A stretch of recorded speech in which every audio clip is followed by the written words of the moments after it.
Hi, Facebook family, especially one particular young lady. Um, I know you're at the age now where you need to work. So just take your time, take a deep breath, and just exhale, just breathe, because it's going to be all right. You're a smart young lady, and all you have to do is apply yourself. But most of all, just exhale and just breathe through it. Because if you know that you're a little on the spoiled side, and if you know you've been coddled a little bit, if you know you're used to getting things your way, if you know that when you got in trouble in school that you kind of got missing, if you know, first of all, you got to know yourself. It's okay. Not all at once. It's no biggie. But I just want you to know certain things about yourself. And working will bring that out to you, too.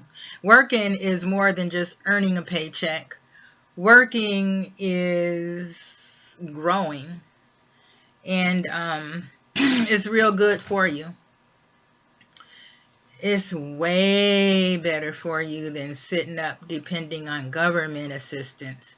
And government assistance includes food stamps, welfare checks, SSI, which seems to be the going thing now. Any government checks that says you're not good enough, you can't think your way through a wet paper bag. Any government type program that says that you're not able to work, you don't need to be a part of at all. You're too good. You're too good for that. If you work, it'll set your wheels in motion and get you thinking about what you could do for yourself.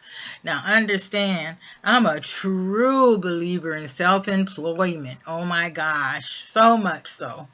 And if you can sell 100%, even better. And especially you're young, so you have a chance. You got time to make your few little mistakes and stuff. One thing that I'll never want you to look down on is I want you to have a mentor. You can have one mentor, two mentors, 3, 4, 5. I don't care, as long as they're reputable people who are in your corner and not going to steer you wrong, people that you know are straight up and been in the workforce. It won't even hurt if you go to Michigan Works and go and get a counselor there. Because I'm sure for 18, 19, 20, 21, 22-year-olds, they should have a little something special for you guys, to sort of just ease you into the workforce. Because once you get into the workforce, you don't want to quit because you don't like your boss. You got to remember, it's not about that boss. It's about that paycheck, and it's about, and more importantly, it's about what is that job making you become. Because it's not about the paycheck, because, it is about the paycheck, but it's more about you. I don't care if you're earning just a small amount of money while you're living with your parents, a small amount of money, and learning a whole lot of stuff that you wanted to know. Like if you wanted to know about studio equipment, how to make songs and stuff like that, I wouldn't even be against volunteering. If you actually did all the things that you're supposed to do, you wouldn't have time to sit at home and get in trouble. You wouldn't have time to sit at home and smoke or drink or call people talking about who did what, because who cares in the scheme of things? Who cares? Who really give a damn? Nobody. It don't count. That's some crap, man. That's some stuff. If you know, I told my daughter, you know, people used to tease her in school, bully her. And I told her, you know, the minute you graduate, stuff will change. And my daughter just told me a couple days ago, and today is July the 10th. And 11th, excuse me, July 11th. And my daughter just told me a couple of days ago, Ma, there's one thing you did not lie about. As soon as I got out of school, all of the teasing stopped. And so that's something that you need to know. You know, as you're 19, 20, 21, nobody has the right, like, you're kind of like grown. Nobody has the right, when you get to work, nobody has the right to say, get your ass over here and do such and such and such and such. Because there are laws in place that are against that. I feel more secure dealing with people at work than I would people in the street, you know. Because I know that there are laws in place that they can only go so far. And maybe you need to find out what those laws are. I mean, it's just anything that you think, anything that you're afraid of that may happen to you at work, look it up and find out, is it against the law for someone to do such and such and such and such. If you are afraid of somebody saying, go over there and sit your ass down, look it up. They're not allowed to say that to you. If you're afraid that your boss may just haul off and slap you, look it up. They're not allowed to slap you. If they do, you own the company. Even if somebody else, I found out, even if somebody else on the job hits you or something like that, that's trouble for the company.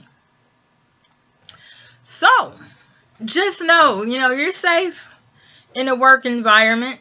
Really, a boss can't holler at you. Really, they can't. You could file a grievance for that. So, be safe in the workplace. And